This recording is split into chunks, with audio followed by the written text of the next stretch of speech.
And it just really means a lot to have this kind of passion behind an event like this kind of excitement leading up to a big game, and for Detroit sports media to be in the midst of it. So we really appreciate your support, and along those lines, we certainly couldn't do it without our sponsors, and Sean Duvall, the president of Golden with some friends of his today. We want to thank you, Sean, and thank the crew that you brought with you for supporting us. And thanks, everyone, for being here. Also want to recognize a couple of alumni that are in the house today supporting their side.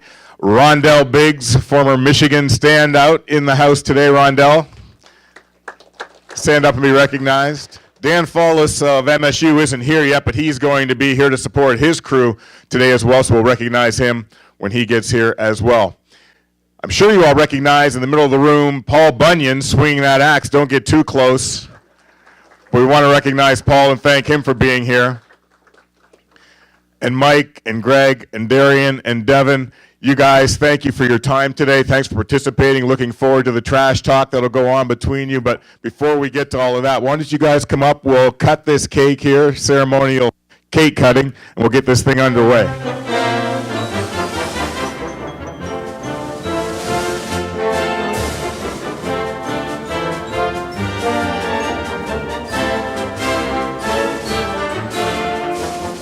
Very much. Pastor Gregory Hall of Christian Lighthouse Church in Mount Clemens. Pastor Hall, come and lead us in worship before we eat. Thank you. And I want to say that it is an honor to be here. And before I say my prayer, for full disclosure, I am nonpartisan in this whole event. I was raised in Kansas, attended the same high school as Barry Sanders. You can guess who holds the records. Nevertheless, it's a delight to be here, and if you'll bow your heads with us, we'll pray. Heavenly Father, we thank you again for the opportunity of being a part of this gathering. We pray that you bless this time of reflection on your blessings, a time of celebration and friendship, a time to challenge each other, a time to smile and laugh, and we'll always be grateful and thankful. Bless this food and time together. In Jesus' name, amen. And our moderator for today's event really needs no introduction. He's an icon. He's a legend. He is the man, the myth, the legend, Eli Zaret, who told us today this is the 7th straight year that he's done this. It feels like only 3. That's the way time passes. But Eli, thanks for being here once again. We appreciate your support and everything you do for Detroit sports media, helping us with our golf outing, helping us with the Table-Gate each and every year. Thank you, Eli. We're going to have a lot of fun. It's all yours. Thanks, Trev. Appreciate it. Yes, time flies. 50 years ago, last month, I was a freshman at U of M. How time flies. I don't feel 18 anymore, but I don't feel 68 either. Anyway, so I'm on a streak, 7 straight years of doing this, and streakiness is really the whole history of this rivalry. There's been eras where Michigan State in the 50s won continually, Michigan 60s and 70s won continually. In the last 16 years has been particularly streaky. Michigan wins 6 straight from 02 to 07. In the last 10 years, the Spartans have won 8 out of the last 10, 4 of them in Ann Arbor in a confoundingly dominant streak. How humiliating and frustrating to be a Wolverine it has been this time, at this era. And none of it seems to make sense, does it? 3 years ago, this exact date, October 17th, 2015, the game is over. The celebration has begun.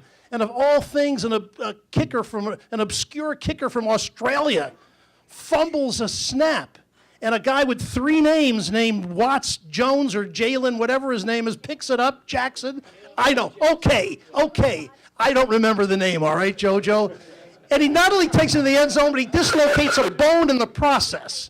And so the celebration quickly switches. And then last year, Michigan, ranked 7th, undefeated, 2 touchdown favorites going into East Lansing. Somehow, John O'Korn, Jim Harbaugh's personally chosen quarterback, throws 3 interceptions, 5 turnovers, and the Spartans win 14-10. You can't make this stuff up. Now this year, here we go again, okay? Michigan, number 1 defense in the country, 6 straight wins, ranked 6th, favored by a touchdown, facing a quarterback, Brian Lewerke, and the Spartans. Last week against Penn State, Lewerke, a 22.8 quarterback rating. He's hitting Penn State guys in the chest with interceptions they can't hold on to, still brings his team down the field in the end, and the Spartans win. You just can't make this stuff up. What will little brother fashion this time around in East Lansing tomorrow? Wait a second. Listen, for Michigan, listen. This is like your own little brother. You kick his ass year after year. One summer, he gains 6 inches and starts beating the crap out of you. So, yes, justice served. Michigan deserves what they've gotten after 7 awful years with Rich Rod and Brady Hoke. And our savior has not quite proven to be that, at least at this early stage. Now, so I'm reading the Free Press this week, and they got this Q&A. I guess this is on the level. Here's the question. This guy writes in, his name is Lloyd, believe it or not, writes in, after 8 wins in the series in the last 10 seasons and 3 Big Ten football championships under Mark D'Antonio, do the Wolverines finally respect the Spartans? Lloyd from Washtenaw County. But Lloyd, first of all, you're an idiot, okay? How are you not going to, you got to be pretty arrogant not to respect somebody who's beaten you 8 out of 10, and we all know nobody would ever accuse Michigan of being arrogant. Would they? Ever? In their history? I don't know. Anyway, strange season until a few weeks ago. We were trying to figure out which of these teams was the most disappointing, not the best. And now we come on the verge of this, another game. And if you think you can predict what's going to happen Saturday, then you're better than the rest of us. So let's meet our panel, okay? In fact, I usually have them sit up here first. We'll call them up one by one, and I'll get out of the way. Starting with the green from Silver Spring, Maryland. He ranked among the nation's top outside linebackers from 12 to 15. He played in 54 games, as many as any Spartan ever. As a senior coat captain, he won both the Big Ten Sportsmanship Award and the Ironman Award. And 16, a genuine student athlete. He earned a bachelor's degree in journalism. He is now studying his master's in marketing and research. He is on the BTN network every Friday night with his show called BTN Live. Let's hear it for linebacker Darien Harris.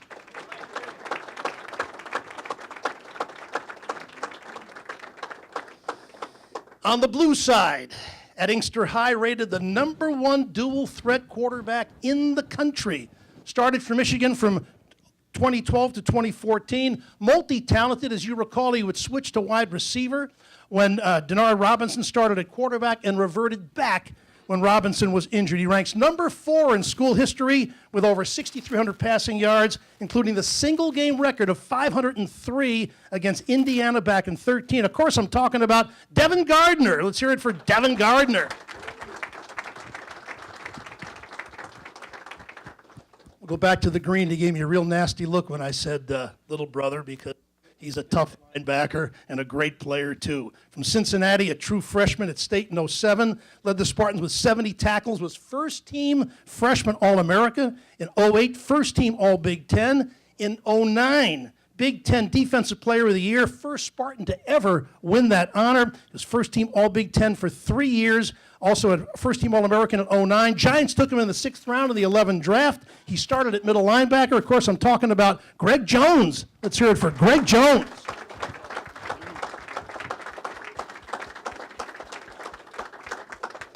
And a multi-sport athlete from Detroit Catholic Central, football, wrestling, and track. He won the Division I State Heavyweight Wrestling Championship in 2007 and 2008.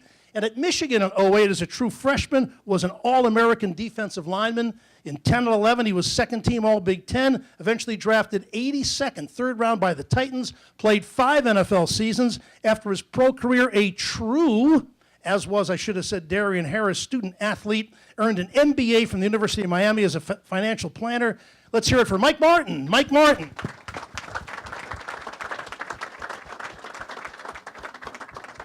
All right, now we only have 2 microphones up here, so we'll have to share. Maybe the Wolverines and Spartans can share. You guys seem to be having played together and battled in the trenches all those years. You seem to have a good sense of camaraderie with each other. Devin, you got a microphone. Start with you. How do you look at the Michigan State rivalry different now, perhaps, than you did as a player? It's kind of the same thing. You know, it's always going to be a tough game, no matter what the records are, no matter which each team is ranked.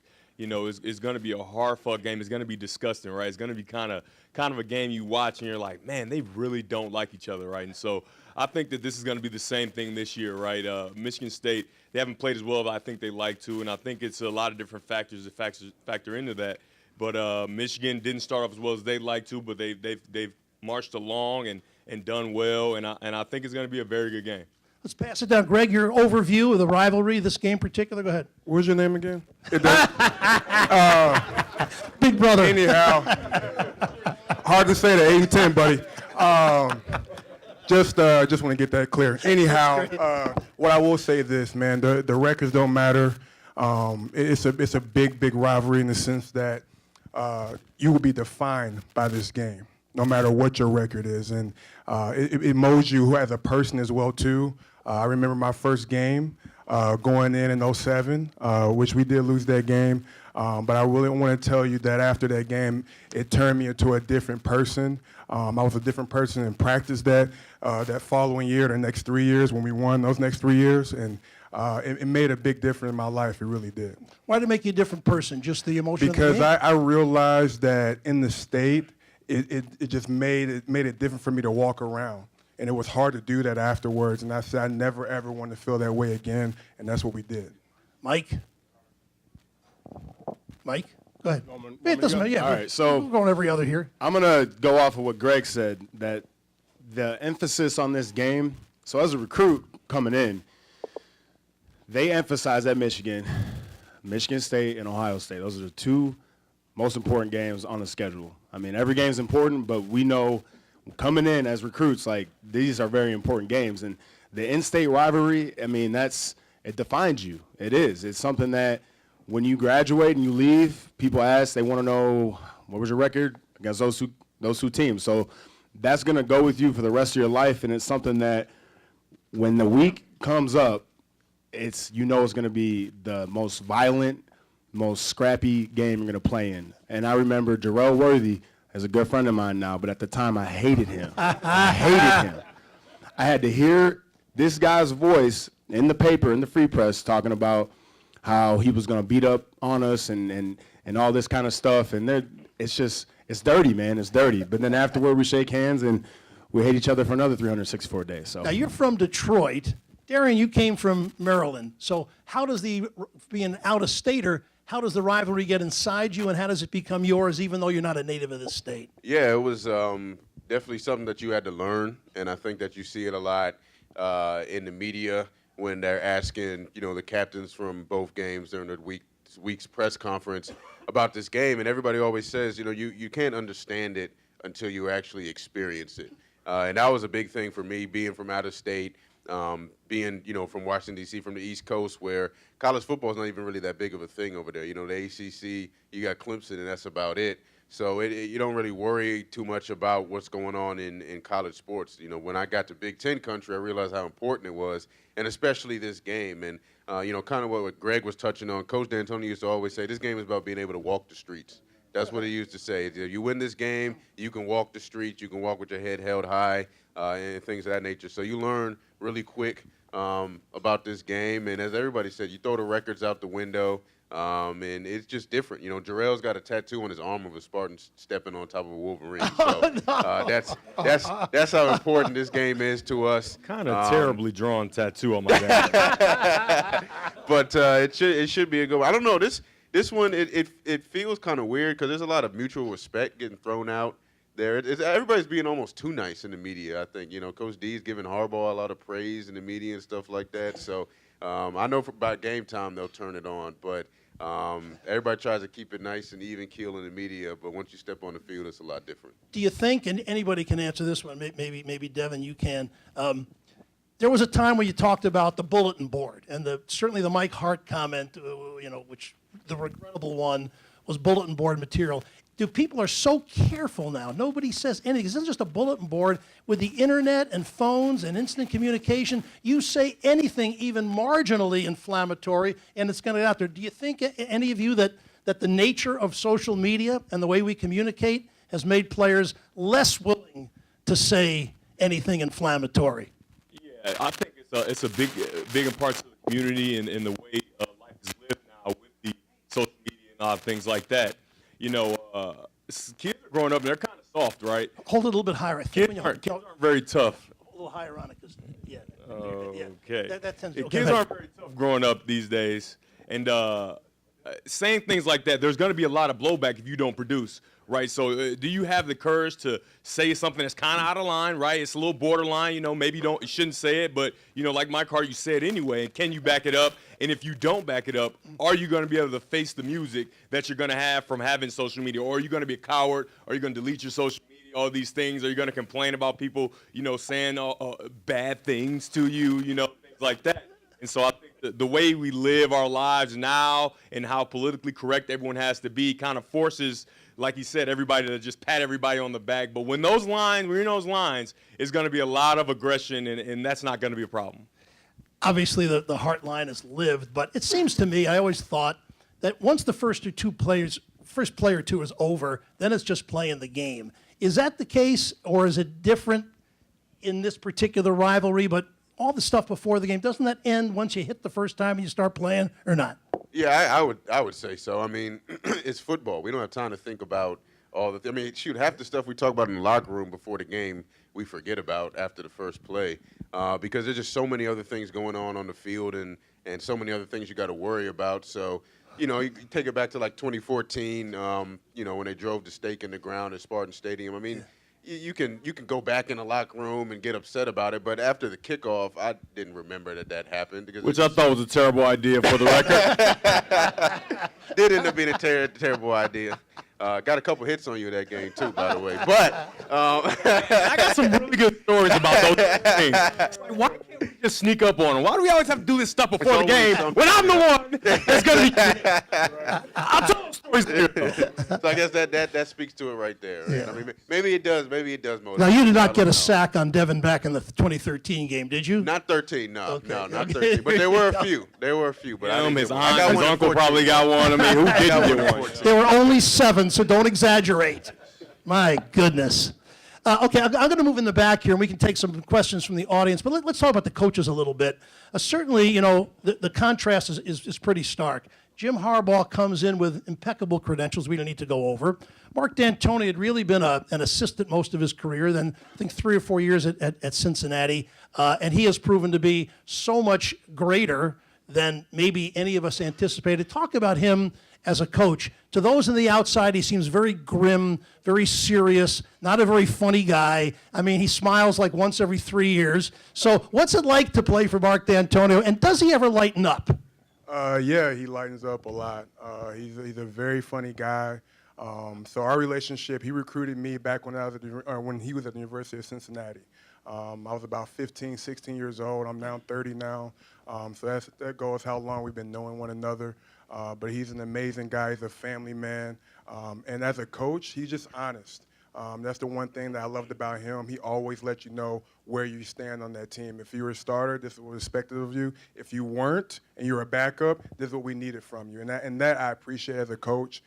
For those of you out there who think about coaching, just be honest with your guys, because the number one thing, it's easy to play when you know where you're standing at and not indecisive about what you're doing, though. But he's an amazing, amazing guy, and he cares about his teammates, his players a lot as well, too, and the coaches. As you can tell, and the coaching staff is all guys that he's coached with and known for a very, very long time. And that's one of the things that I respect about him. He has a very strong loyalty, and I love that about him. Want to add anything, Darien? No, just I think the loyalty factor is something that might frustrate fans a lot, but it really goes a long way with us. And I know there's a lot of talk and everything, but why won't he fire an assistant coach, this and that, make a change? He's just such a loyal guy, and it really does go a long way. And I think you saw last week the repercussions of being loyal. That's what happens. The good things come from it. He is a stand-up guy. He always has been. He always will be. I think he tries to do things the right way. And I think both these coaches do, to be honest. I think, you know, what Coach Lee said in the media this week about Coach Harbaugh, I think he really meant it. You know, I think he really meant it when he said that Coach Harbaugh does things the right way, really cares about the game and respects the game. So, you know, it's this game, you know, coming up on Saturday, you got 2 coaches that have been there, that have won a lot of games, and that do things the right way. And if you look across the country, that's pretty rare. So I think both sides can at least be thankful that we got 2 guys that actually do things the right way. the school, D'Antonio is well proven. The wins, the losses, the achievements are all there. Devin, talk about, and Mike too, Harbaugh is still confusing to us a little bit. We all want to believe that he will eventually be the guy that did what he did at Stanford and did what he did with the 49ers. How do you make sense of the difficulties so far that he's had? Maybe they're over, I don't know, but maybe not. I think a lot's being made because of what's expected from University of Michigan. I think a lot is being made of the seasons he's had, and you spoke a little bit about the rivalry games, right? And so let's just go over what has actually happened, right? We go against Ohio State, and there's clear pass interference. I'm pretty sure even if they saw it, they wouldn't be. It's clear pass interference. A lot of things like that. Yes. We lose the game because of something like that. Two guys, Okay. everybody could see, and it was clearly pass interference. Right, It wasn't guys hitting getting right tackled. to the open. It doesn't get called, right? And then we're going to it wouldn't even get to the point of the JT's too short, which he clearly was, right? Okay, we lose that game. We lose to Michigan State when we're clearly supposed to beat them. You talked about it earlier, where our punter, I don't know what's going on, what happened. He's from Australia, damn it. But yeah, and you know, things like that happen, right? And I think he's really changed the culture, right? Because the culture kind of got lost. You know, we had a long span of, you know, just not quite what we need at the University of Michigan, and he's done a good job of really altering the culture of what's going on there, and he continues to improve it. And last year, our quarterback breaks his back. I mean, like, you can't, like, plan for these types of things, and I think he continues to move forward, and the players continue to believe. And, you know, we got a guy back there that can really make some plays now, and I think our fortunes are changing this year, and we're continuing to get better every week. And I think that's a big in part to the positivity. And like these guys said, and like D'Antonio said, Harbaugh does it right. He does it the right way, and he respects football. He respects the game. And, yeah, I think that's why our fortunes are kind of changing right now. Mike, want to add to that? Yeah, so Jim, I mean, the guy, he do anything for his players. And that's what I was never coached by him, but I've been around him a lot and have conversations with him. And I can tell that the man, like, the program, he do anything for the program. The program's bigger than him. And whatever he can do to put his guys in the best position to be successful on and off the field, that's what he wants to do. I just learned something a couple weeks ago that he makes the guys go out and vote, and he puts them like on these things that are important. You know, it's not just about football; it's about being a good person, being a good citizen. You know, those kinds of things. So going back to doing things the right way, I believe that Harbaugh and D'Antonio, they have the highest respect for each other because of that, and they recognize that, and that just makes this game that much more fun. And when it turns on Saturday this weekend, that's when all the talk goes out of the window, and it's play ball. So I'm excited. I know it's gonna be a great game, and it'll be good.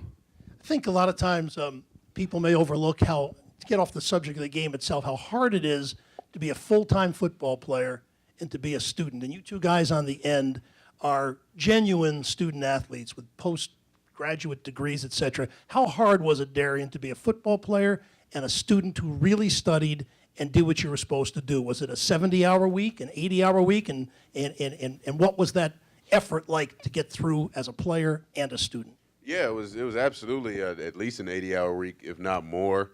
It's almost becoming cliche because we're always, as student athletes, trying to get everybody to understand, what the days consist of. It is 5 in the morning until 9 o'clock at night. Monday through Thursday, really, and then Friday you're getting ready to game, and Saturday you're playing. So at least during the season, I mean, that's what you have to worry about. You do have to worry about, obviously, going to class, studying, still taking midterms, finals, and things of that nature, trying to stay eligible to be able to play in games. And, I think all four of us up here were fortunate to, come from, backgrounds where school was, emphasized in the household and things of that nature. But what a lot of people don't realize is a lot of these guys don't have that opportunity. And the fact of the matter is they wouldn't even be able to go to college, whether it's financially, whether it's in terms of academics, without the sport, without football. So it's given a lot of these guys and gals who play in women's sports at our schools as well the opportunity to go to college and get a higher education degree. But what also comes with that is, when you look at where a lot of these guys come from, their school systems, their household situations, they just weren't necessarily prepared for college. So fortunately, we have fantastic academic coordinators and things of that nature. You know, I know ours, Mandy Chandler, she's phenomenal. Elliot Daniels was phenomenal. You know, we've done work with Sherry at Michigan and things of that nature, so I know how she is, and I know that whoever stepped in at Michigan is great as well. All the work that they do just to make sure that guys are eligible and things of that nature. You know, I work in our academic department now, so I work with 6 freshmen that we have now on our football team, and just to see how overwhelmed they get. I mean, we have sessions for an hour that I see them every day, and I got to wake them up, and it's not because they don't want to be there. It's because they're genuinely exhausted from the week. You know, I was talking to a couple of them. They said that week for a practice for Penn State was something they've never even seen before as an 18-year-old freshman. So it worked out. Obviously, you get the win, but when you factor in the fact that football is not even close to the only thing they got to worry about, it can get to be pretty tough. Mike, go ahead. Yeah, so that's what we forget once we get away, as you know, even us, you get away from the program, you get older, we forget as fans, it's like these are kids, man. These kids are working their tails off. They come in, to kind of circle back to my situation, when I was going through my recruiting process, Lloyd, when he retired and then found out that Rich Rod was going to come on board, I opened up my recruitment because I didn't know what the situation was going to be. I had a great relationship with Lloyd Carr. You know, that guy's like a second dad to me, and continued to have a great relationship with him. And he broke it down to me the way that I still to this day appreciate very much so. You know, it could have been really easy for him to say, you know, Mike, go to Michigan, you know, it's going to be, you know, whatever, just selling Michigan to me. But he said, he's like, I don't know what the program's going to look like football-wise with Rich Rod coming in and his staff. I don't know his staff. I don't know what their philosophies are, whatever. But what I do know is what this school's about, the legacy that Michigan stands for, the men that have come behind you, that have built this foundation and have created what this school is all about. So when you come through this school, the people you're going to meet, obviously, you know, lifelong relationships and the network you're going to have when you graduate, that's why you're coming here. You know, you come here to win games, yes, but it's about the man you become going through this, you know, this process. And I was 17 and I heard that and I'm like, yeah, man, yeah, that's what it is. And you know, obviously the rest is history. But it's about, you know, the amount of commitment that you have as a student athlete. We're the top 1%. I mean, kids, they dream of going on to college, you know, the NFL. It's like chop that in half, and it's such a small margin. And that level of success, and that's anything, the amount of hours you got to put in to be exceptionally good, not average, because you can't be average and play at Michigan and Michigan State. You just can't. So the amount of time you got to focus on your academics, on sports. We forget with these kids, I mean, they got, you know, girlfriends, families. It's like, you know, it's all these things that can go on, and you're trying to figure it all out. I was on academic probation my freshman year because I had a genuine issue of balancing football and academics, and I figured it out. And, you know, it's just the things you go through as a student athlete. So it's student, then athlete. You know, football's always a privilege and something that, you know, while we were playing, we loved and we knew we were blessed to be able to play it. So that's the academic part is huge. So let's look at the game a little bit. Very impressed, obviously. Felton Davis is just an amazing receiver. Devin, talk about Michigan's receivers. I mean, we got Nico Collins. And Peoples-Jones. It seems, though, that Felton Davis is an exceptional receiver, almost single-handedly. Of course, won the game last week after getting hurt coming back against Penn State. Talk about the receivers in this game, who you like, what you think of him, and maybe Davis is the best player on the field. What do you think? I think we have a really good stable of receivers at Michigan. You know, you talked about Nico Collins, Donovan Peoples-Jones, Grant Perry, and the thing is, the complexion of our team, I think it's more like Michigan State of the past, right? And so we run the ball, we play very good defense. Our defense is very frightening, you know what I mean? And then, you know, our quarterback isn't asked to do too much, but when he needs to make a play, he's able to make a play, right? And so that when you have a complexion of your team looking like that, it's going to be hard to get those big games from receivers, right? It's going to be hard to, you know, we're not throwing 52 passes a game, right? We're throwing 20 passes a game, maybe, if that, right? And so it's going to be hard to actually see what those guys are capable of. But in a game like this, you're going to see a little bit more of their skill set just because I don't think Michigan State is going to allow us to just run the ball, right? They're going to put the pressure on Shea Patterson to make some plays just like Wisconsin did a little bit in the previous game. And I think he's going to rise to the occasion.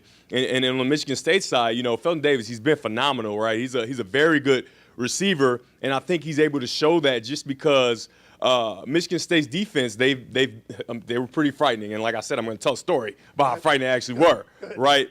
But I just don't see that the fear that they put into other teams. I don't see that right now. I mean, they're a very good defense, right? Don't get me wrong. But I don't see just the fear that they used to put into teams and that run game that they always had, right, that the quarterback could always lean on. And so the quarterback didn't have to do too much, right? And so for Lewerke, I think he's a very, very good quarterback, right? I like him a lot, and I've liked him in the previous years, right? But he's made a few mistakes this year, and I think it's because he's asked to do an entirely too much, right? In the last 2 games, he's thrown almost 100 passes. You know what I mean? And so that's not Michigan State football from what we've seen over the years and what's made them so good and able to beat us and a lot of different teams in the country. And I think it's making it hard on him having to do so much, right? I don't think he's less talented than Connor Cook or any of the other quarterbacks of the past, but now he's asked to do a lot more than they were ever asked to do, and with that comes mistakes, right?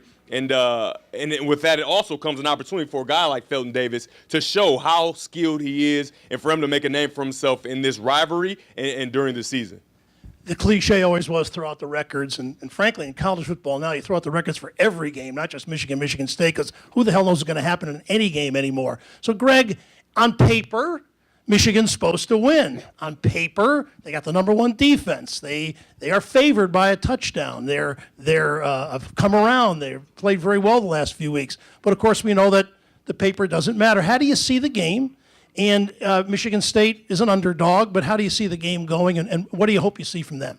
Honestly, I just hope we play as mistake-free as possible. I think in our previous loss against Northwestern, which the game I saw, I just thought we made so many mistakes and shot ourselves in the foot. I really think that if we can eliminate those mistakes of ourselves and give ourselves a chance to win the game. And going back to Felton Davis, man, I love his game. I love the fact of his toughness to come back after an injury like that. I mean, I'm watching the game, and I got nervous myself about him coming back as well, too. I do agree with Dev. We got to establish a run game if we want to even have a shot as well, too, and give props to Higdon, man. I think he runs the ball very, very well, and that's going to be tough for us to stop. But I do believe in our defensive front and Joe Bacci and Kenny Wilkins as well, too. And then at the same time, we got to do a great job in the pass game, too. You know, there's a lot of 50-50 balls that we lost against Northwestern. I think we won some of those against Penn State. I think if we can carry with that momentum into this game, it'll be really good for us. And our kicking game has to continue to be solid as well, too. I see us winning by 7 points, just to let you know. In a high-scoring or a low-scoring affair. All right. Anyway, I'm going to move back here in case anybody has a question. But, you guys experienced so many great teammates, so many great seasons. You got so many great stories. I wish you can share something with us, either a story about a teammate, something from this game. Because when you leave college sports after playing all those years, it's a host of memories. Why don't you start with you, Darien? Who was your favorite roommate, or who was your favorite teammate? And tell me a story at all from your years there. Well, I'm still close to all my roommates. They're still my best friends. So I was roommates with Towne Jones and with Trey Waynes. And I'll tell you a real quick Trey story. Trey doesn't care about anything at all. Doesn't really care about football. He's a first-round pick. He's starting cornerback for the Vikings. And maybe he just comes across like that to us. The guy's a millionaire. He's making, $5 million a year, and he genuinely just doesn't care about anything, it seems, except for his daughter. That's about it. So I remember going into the game our junior year against Rutgers, and Rutgers had Leonte Carew. Leonte Carew was the #1 receiver in the Big Ten. And so the whole talk all week was if Trey was going to be able to shut down Carew. I don't know if Carew had put out a quote or something like that. We talk about that bulletin board material. I'm not sure, but everybody's coming up to Trey, and it's like, man, are you going to shut this guy down? He's been talking a lot of smack, this and that, and this. And so we're sitting in the locker room before the game, and Trey just kind of sitting there, kind of staring off into space. And, I'm getting ready for the game and trying to get hyped up. And I'm looking at Trey, and I'm like, are you ready? And he just kind of shrugged. He's like, whatever. And I'm like, dude, we got a football game, and he's like, have you seen my phone? And I'm like, it's right here, man. Like, but we got a foot. Like, you are playing against the #1 receiver right now in the entire conference. Like, you good to go? He's like, so where are we going tonight after the game? I'm like, what are you like? I'm getting ready for a football game. What are you doing? He's like, I'm trying to figure out my night, man. Like, where are we going after this football game? And I'm like, all right, man, whatever. So needless to say, he held him to like 2 catches for 4 yards. And maybe that's what makes great cornerbacks. Maybe not, but so that's Trey. So then I give you one Coach D story also. This might be one of those don't leave the room stories. So if you see him, don't tell him I told you this. But the most mad I've ever seen Coach D, most mad ever. So 2014 season, we won the Cotton Bowl, the big comeback against Baylor, right? So going to that game, before we left to go down to Texas, we met as a leadership council. I was a junior. I was on the 12-man Eagle Council. And we were talking about what we were going to wear for the game in terms of the color scheme. So at the time, I was talking to Greg about how, like, every year he allows more. He used to not let them wear black accessories and stuff like that. Now that's normal. But at the time, he never was going to ever allow us to go white top, green bottoms. Now we've seen that in the last couple of years. But at the time, he said no go. So we were trying to get him to allow us to do that. We thought he said it was okay. Somehow we walked out of that meeting. We thought he said it was okay. So we told our equipment staff, told Dylan, he said white top, green bottoms. So thought, all right, whatever, everything's cool. Go down to Texas, everything's all right. Day before the game, go out to take the team picture. He sees us come out the locker room, white top, green bottoms. Calls over the 12-man Eagle Council, and I've never heard him cuss so much in his entire life. Laid into us, went off, dropped as many F-bombs as I've ever heard him drop. This is a family man, a man of faith, was upset over some green pants because he didn't want us to look similar to Baylor. So then he did something that I never thought was possible. He sent, at the time, our GA on an overnight red-eye flight back to Michigan State to get the white pants, flew him back down, all in like a 12-hour span, and we ended up winning the game. So that's just more Coach D magic for you. Needless to say, the assistant is now a full-time guy there. But that's Coach D for you. It was all. So we came back from 21 down against Baylor all because we switched from green to white pants. So there you go. Devin, you've spent many years there at Michigan. Good story. Thank you, Darien. Tell me, your roommates, your favorite teammates, and a story that sticks out. So my favorite roommate, my roommate was Denard Robinson, right? And so I'm pretty sure most people know who he is, and. But you know him for, being a great player, smiling a lot, dreadlocks, untied shoes, and things like that.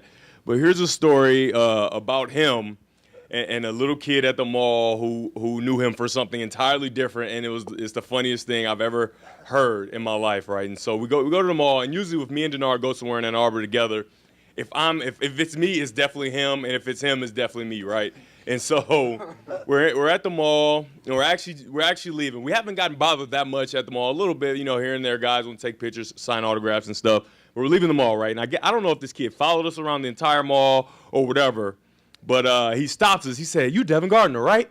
And I'm like, "Yeah, man, I'm Devin Gardner, because at this point I'm not playing, I'm kind of, I was the top recruit coming in, but I'm really nothing, really, especially compared to Denard, right? And he notices me first, and I felt very prideful about that, and I thought like maybe later I would get a chance to let Denard know, like, hey man, he recognized me first, and you have dreadlocks, so that says a lot, right?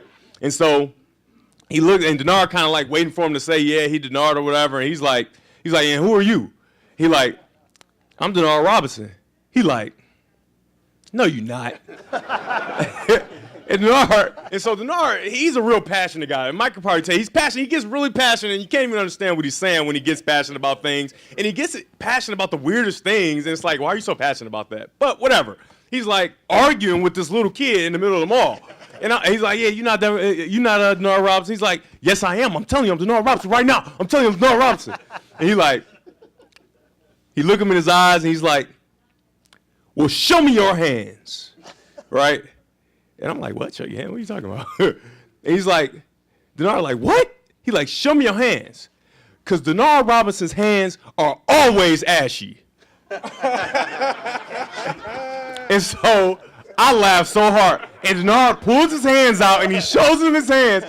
And it's the ashiest set of hands I've ever seen in my life, right? And that's just like, it goes to show, like, you know, kids watching TV with the close-up angles, his hands are always ashy, right? And so the kid knew who, he's like, oh my God, you are Denard Robinson. He loses it, right? Now it's a big commotion, everybody's coming over and stuff. And that's one of the funniest things that's ever happened. And he hates that story. He can't deny it because even he'll start laughing once it start getting told. But he hates that story. And you know, Denard with the ashy hands. You know, if you see him, say, hey, your hands ashy today. You know, just give him a little stuff, right? But the story about the game where I got sacked a bunch, right, against these guys, right? Let's just talk about this, right?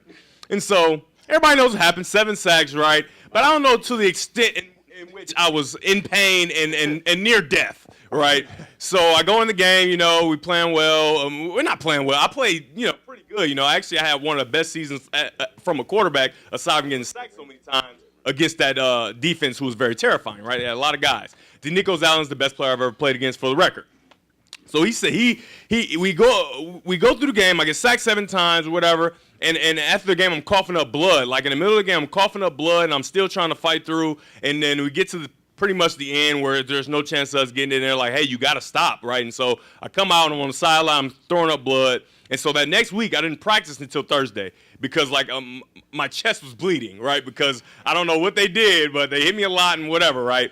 So fast forward about 5 or 6 years, right? That's the story's not even about that. Let's fast forward 5 or 6 years. Cameron Gordon, who was also my roommate, was the captain that year, right? And so he comes up to me 5, 6 years later. He says, like, man, I just want to apologize. I'm like, what are you talking about? What? Stop being weird. What's wrong with you? And he's like, remember that game or the Michigan State game? It's kind of my fault that they were hitting you like that. I'm like, what? What are you talking about? How can it be your fault? He plays defense, linebacker, safety, whatever. He's like, all their captains was on defense, and I was really being rude to them at the coin toss and, like, talking junk and whatever. And I'm just like, why can't we ever just come in and sneak up on you? Why do we got to give them material right before the game for them to be angry, right? Because, you know, we weren't playing well as a team at Michigan, and we could have snuck up on them, right? Because they might not take us seriously. They could have feeling themselves a little bit, got a little arrogant. But no, he goes and he talks junk. There's going to be no repercussions for him because they're all defensive guys. DeNico's Allen, Darquez Denard, a bunch of guys. And he goes to the toss and he's talking crazy to them. And he's the reason I got sacked 7 times. Like, they probably weren't even ready to play. They probably wanted to see what's going on later that night, right? We could have snuck up on them, but not now. Not if you talk junk to them and got them all riled up. And that's why they played so well. I'm just going to tell you that now because of Cameron Gordon, a defensive player who had no bearing on the offense, talking junk to their defensive guys. And then the next year, Joe Bowden comes and he throws a stake in the middle of their field. What are you doing? Like, why are you stabbing things in these people's field? Like, and I guarantee you, that year we definitely weren't playing well, and they were not ready for us, right? We had a pretty good game plan, and I was kind of coming off an injury from Penn State game, and I was getting a little more healthy, and I'm like, as soon as he did, I'm like, well, that's the end of that, right? I mean, I'm going to give him my best shot, but they're pissed now, right? Can we just not do that before the game starts, right? And guys just don't care about me. They continue to do these things, and it's really stressful, and I coughed up blood for an entire week in 2013. 2014, they didn't hit me as much, but they were pretty aggressive, and those are the 2 stories. Don't tell anybody about those stories. This is for you guys, and I'm still kind of pissed about it, and every time if I see Cameron going, hey, man, don't talk to me, man. Hey, we're friends, but just keep things to yourself because you did that to me, so that's that. All right, good stuff. All right, Greg. It's kind of hard to follow that, man. That was a great. My favorite, I can answer some questions. My favorite roommate was Antonio Jeremiah from Hilliard, Ohio. We roomed together for 4 years. We became very, very close, obviously. I don't have stories that I can say in public about him. So I'll go into my next story. I actually have a Denard Robinson story. We were getting ready for Michigan, and as we were preparing for Michigan, Coach was like, I got a surprise for you. And I'm like, what is possibly going to happen? At the time, Coach Narduzzi was on the staff, and I was a little bit freaked out. I didn't know what to expect. And Tony Lippett comes jogging out on the practice field, and they attach Denard Robinson looking like dreads to the back of his helmet. And I'm not lying. He literally, like, every single mannerism, how he did everything. He untied his shoes. Hey, I couldn't tell. I'm not gonna lie.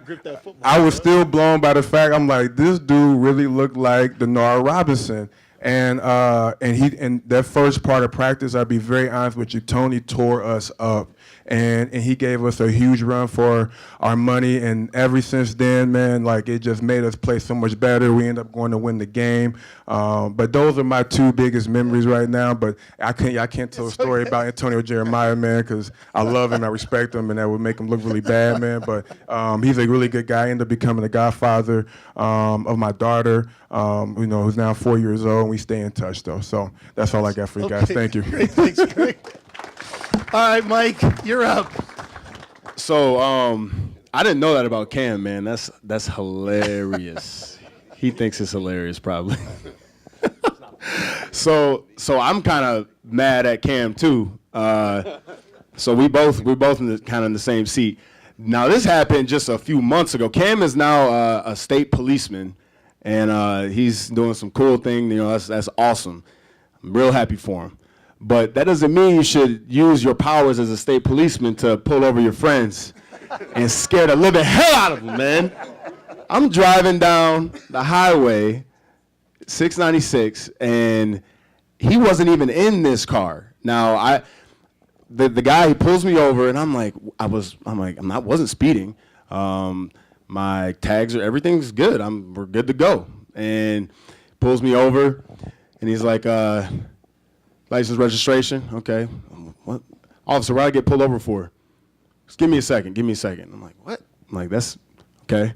A friend of yours wanted to say hello to you. I'm like, what? He's like, Cam Gordon, you know him? I'm like, what? He's like, yeah, man, we were sitting, and the guy was a Michigan fan. He saw my plate. I have like Martin with a Michigan block M. And he called on the radio. He's like, hey, Cam, man, I think we got one of your teammates. He's like, man, pull him over, man. Go get him. I'm like, Cam, man, woo! Come on now, don't do that to me. So that's one story. But go back to my time at Michigan.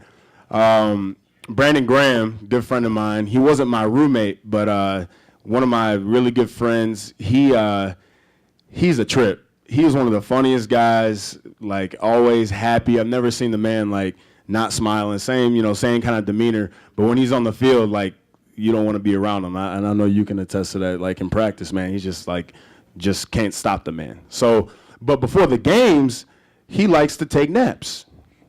Brandon Graham likes to sleep, like a nap. I'm saying, like, literally right before the game. So we're in East Lansing about to play a very heated game, and we're all, I got my pre-workout in me. I'm very intense before games. Like, you wouldn't even recognize me. Yeah. I think you'd probably say I turned green or something. I am. Yeah, like head through a locker kind of level. But that's what you gotta do as a defensive lineman. So, but Brandon, man, he was taking a nap. And we're like on our way down the field, like to the field, and we're like, the coaches are like, where is Brandon? Where is Brandon at? He was sleeping as the team, like he was sleeping. He missed the team going down onto the field and was taking a nap. And he had to wait, oh, my bad, dog. Oh, man. Oh, here I come. My bad. That's funny, man. That's funny. No, it's not, bro. But then, of course, he has like 3 TFLs and, a couple sacks probably and a forced fumble. And, that's a wrap. But Brandon is he's a very gifted individual. And so another story I'll say to Devin. Now, that's very true. As a quarterback, you do not want defensive guys even more angry than they already are before the game. I already want to destroy you. Like my main goal is to hurt you. As a quarterback. Like I'm looking at you and I know, man. I can't help it. I can't help it. But all right, so that psychology, don't get them even more mad. So Andrew Luck, now, I played for the Titans for 4 seasons. We play against Andrew Luck a couple times a year in the AFC South. he's like the nicest guy on the field because he gets that. He doesn't want to like you. Every time I hit this guy, oh man, hey, good play, Mike, good play. What are you saying to me? Stop being nice. I don't like you. Hey man, hey Mike, good hustle, man. That's good hit, good play. What? So that's very true what Devin was saying. Now, Cam, when he was messing with those guys, like that, I love it. Please give me some more. So. Yeah, that's good times, man. I'm sorry you had to go through that. All right.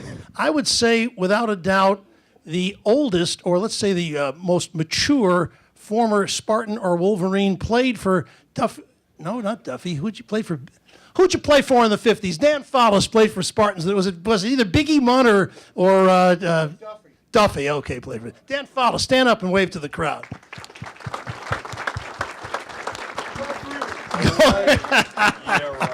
Got a question from the audience. Quick question. So which phase of the game or even position group is most important for said team to win on Saturday? And then also I was going to kind of pick on you guys, see if you guys had some sweet sock game, but Mike and Greg aren't wearing socks. So what superstition, if any, did you have prior to playing back when you guys were playing? So I'll speak for Michigan now. Well, both teams. This has to be, whatever team commits the least amount of mistakes. Like that's really what it's going to come down to, because both teams it's going to be a great game. It's going to be a great game, a great matchup. Whatever team can commit the less mistakes, not turn over the ball, not putting the ball on the ground, because whatever team does that, the other team's going to capitalize on it. Guaranteed. Like that's what it's about. So like for us as a team, Michigan, we've been penalized a lot. So we have to eliminate that. We got to figure out a way to play smart football. Not kill ourselves, shoot ourselves in the foot. I mean, against Northwestern, I think about how many times Shea made plays with his feet and extended plays, but it got called back because we had a holding call or, another holding call or whatever it is. It's like it's super frustrating as a coach, as a player, you get it called back. So that can't happen and, no mistakes. And then the other part, what was the second Superstition. part? The superstition part, yeah. So for me, I would listen to the 8 Mile Eminem soundtrack, and I would listen to like these 3 songs. I listen to a Mobb Deep song, I listen to an Eminem song, and then I would listen to a Lil Jon like crunk song like right before I would go out. And then I would like punch a locker a couple times because like when you taste blood a little bit before you go out on the field, it just makes you want to like play well. So I told you I'm crazy now. But that was my superstition, and yeah, that's Greg's it. superstition. What did you have any? Greg, did you have superstition? My superstition would be to stay away from Mike before every game, obviously. I mean, I really was a superstitious guy, and Mike, I know this seems made up, the things he's saying, but he's really crazy. Like, I don't think you guys understand that he's really, like, not even giving you he's really insane. And and usually good defensive players are. The only person I've ever met that's not insane is, like Brandon Graham. He's very nice, and he just laughs, and he's always just, hey, yeah, man, that was funny, But on the field, he's, really aggressive. And so these guys are probably, Greg's insane. I know Greg. Greg is definitely insane. And, Damon C's a little more mild-mannered, but he's probably insane as well. Don't let it fool you. I'm the only one with any sense and any, just straightforward, calmness about them up here. But for superstitions, I really didn't have any. I just listened to softer music in the beginning just to stay calm and not like punch lockers and things like that. And yeah, that's about it. And the keys to victory, I think, are the same. And it's going to be the line of scrimmage, right? You have to make sure either for us, we play on their side of the line of scrimmage offensively and defensively. And for them to win, they're going to have to play on our side, right? And so I think that's in the trenches is where it's going to start. And then once you get past the trenches, whichever quarterback is going to make less mistakes, I think is going to be what's going to help us win this game and help them in the game. I'm going to go with the kicking game. I'm really, really passionate about the kicking game, playing special teams for a long time at Michigan State and in the NFL and CFL as well, too. I really think we have to make sure we secure that. I think if we can control that field position battle, that's going to be a big key for the game as well, too. My superstitions, I was an Eminem fan big time. My song was Till I Collapse. Yes. So we can agree on that. Nobody see anything wrong with that? No, man, that's just Quarterbacks got to be that's just calm. who You I got to am, be man. calm. You got to control the Yeah. game. Like my job is just a pit bull off the leash. Yeah, dude. I just go for it. Antonio Jeremiah, who I spoke about, a little about Antonio. He's 6'5", 335 pounds. He's a really big guy, and so he would, before every game, just take both his fists and hit me as hard as he can on my shoulder pads just to make sure things were good. And then other than that, though, man, I just say a small prayer for safety, and I was good to go. Yep. So first key to the game for me on the Michigan State side, at least, is going to be offensive line play. I think that's probably been the biggest issue throughout this entire year. And if I were to ever if I was forced to ever pick a Michigan player that I enjoyed watching the most, ever so slightly, it would be Chase Winovich. He's probably the favorite guy that I've ever watched. If I had to pick a Michigan player, just because I actually do really love the way he plays, and I love his passion, and he gives fun post-game press conferences. So, pretty cool dude. Don't know how he wasn't selected as a captain, but I mean, we know how that goes. You know, you never know sometimes, but he is a great leader for that team. So, our offensive line is going to have their hands full. You know, Michigan's defense as a whole, they're number one in the country for a reason. But I think Coach Staten did find some camaraderie last week just playing 5 linemen. I think that was pretty good. But superstitions for me, kind of the same with these guys. Listen to the same song, Future song, March Madness. My birthday's in March, so it's my favorite song. Listen to that every time before I went out. When I was at Michigan State, I had the same strength coach stretch me before the games. And then, you know, a little bit on the even keel, mild-mannered side. My dad always, came, because linebackers, we warmed up, on the opposite side of where the parents are. So my dad always would just walk through the crowd all the way down to where we warmed up. And, you know, we'd always have a little talk before the game. So that was always pretty important to me. Cool. We got a young broadcaster here. Is it Montrose High? I was wondering what the biggest challenges for the players in the week leading up to the big game. The biggest challenge that I always thought was to stay focused. I think it's easy to get caught up in what the fans are saying, what your mom is saying, tickets, this, that, and the third. At the end of the day, though, you have to stay focused on what the job is, and that's to win the game. It's not about who's going to give the most cheap shots or anything like that. It's about winning the game at the end of the day. I always thought that was the hardest thing to do, was to stay focused on. That's the biggest challenge to me. And Claudia, you got one. Hi, guys. Thanks for coming. Thank you, Eli. In the locker room, I know what the coaches say, but in the locker room, especially Michigan, who do you consider your biggest rival? Is it Ohio State? Is it Michigan State? And I'm going to assume for you guys at Michigan State, it's Michigan. But is it Michigan State or is it Ohio State? Good question. Great question. Yeah, so Politically incorrect answer, I'm sure. I'll let you figure it out by what I'm going to tell you. On all of our, we have these dummy bags that we hit. So as a defensive lineman, you know, we pass rush against these dummy bags. And majority of them have a big block O on them. And that's just we have an Ohio period in practice. When I was there, we would practice, you know, we're talking in training camp, we would do this. We would practice a period in practice, against plays that we would face, you know, that Ohio State might run from previous years that we would run. So that's very emphasized. A guy, Jim Betts, who played at Michigan back in the day. I don't, you know, if some of you guys know his name. Yeah. He is an animal. He was an animal when he played, and he came and spoke at my class when I was in John Bacon's history of collegiate sports. He had a class at University of Michigan, and he had Jim Betts come and talk to the classroom. Now, we're with regular civilian folk and regular students, okay? So there's probably 10 student athletes in there and then 60 regular students. Jim Betts comes in to talk about the Michigan-Ohio State rivalry, and he scared me. So what do you think everybody else looked like? And I was like, Jim, you know, that was intense, man. And it's just the amount of hatred in that game, there really is. I mean, my mom got her windows busted out when she drove her car down to Columbus when I was a freshman. We played down there, and she had Michigan plates, and she got her windows busted out. Tim Jamison, his family was down there. I still remember this story. His parents were eating in Columbus at some restaurant after the game, after they beat us that year, and they're getting food thrown at them, you know, at the game. There's like real hatred. When we were driving our buses down the highway, that toll road or whatever, to get into Columbus, we're getting police escorted. You know, this is our team coming down, and everyone knows that it's us coming into town. The people, they wouldn't let our buses get through into town. They crossed the road, like they're all just like crisscrossed on the highway.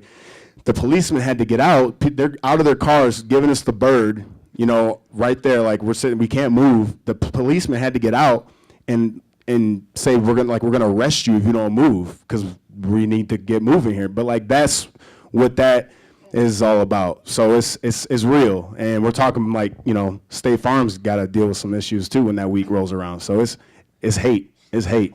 I'll tell you a quick Jim Betts story. I knew him quite well, and he was my era. He played in the early 70s. Amazing running back and defensive back, a pro for sure. In fact, his class, I believe, was 72. 6 or 7 guys were first rounders from Michigan, from Mike Taylor to Reggie McKenzie, etc. Jim Betts was a lifeguard in the summertime in Ann Arbor.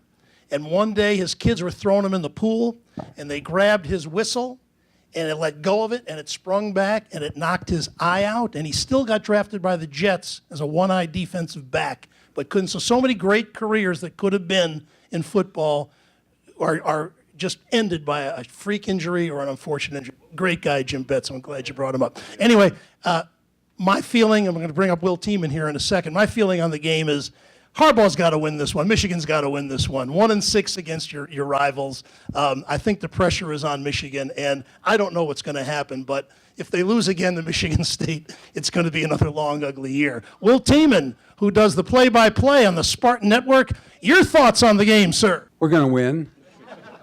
That's what I'm talking about, Will. Yeah. You know, I've never met Devin. In the day that he was having a tough day, I never felt sorry for a Michigan player in my life.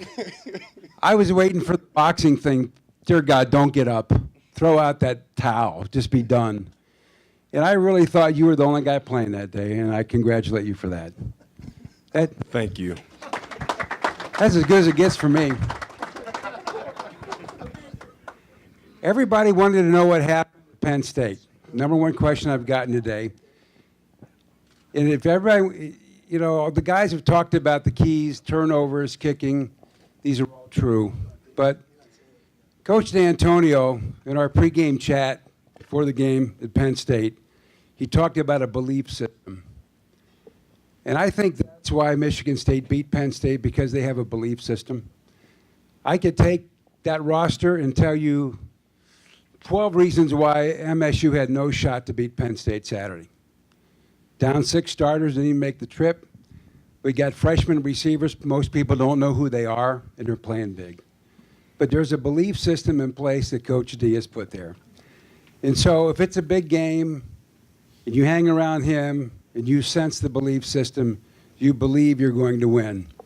And I once told him when he had his press conference, what a crazy guy. He's talking about beating Michigan. He's talking about winning championships, going to the Rose Bowl. The guy's nuts. And then he said, just follow me along, trust, have a belief system. And we have that at Michigan State. And we don't win every game, but you want to know what I think the key will be is that MSU belief system. And so I think that will carry the day for us. And I do want to say one more thing. These guys have talked about how this game defines players. If I would, anybody in this room, and we've done this at our place, I think the calls of the final game, our guys, George and Jason, Brandy, the Michigan guys, go back and listen to those 2 calls. The 2 radio crews define themselves as being spectacular. As you might guess, our call was full of joy and shock. We were elated. And they nailed it. They nailed the call perfectly. You could see what was happening as it was happening. On the other side, the heartache, the description, was just equally as spectacular. So I often thought that day not only was certain players defined in that game, good or bad, but I thought the 2 radio broadcasts prove how good they are. And when you think about it, we're fans of Michigan State, we're fans of Michigan, and it's neat to know that the guys you listen to care as much as you do. So there you go. That's it. Thanks, Will. All right. I'd like to thank our great panel today. Let's hear it for them. What a great job they did. Darien Harris, Greg Jones, Devin Gardner, and Mike Martin. Thank you, gentlemen. Thanks, everybody, for coming on out this year, the 11th annual. Good game on Saturday. Both teams play well. Thanks again, and we'll see you next time.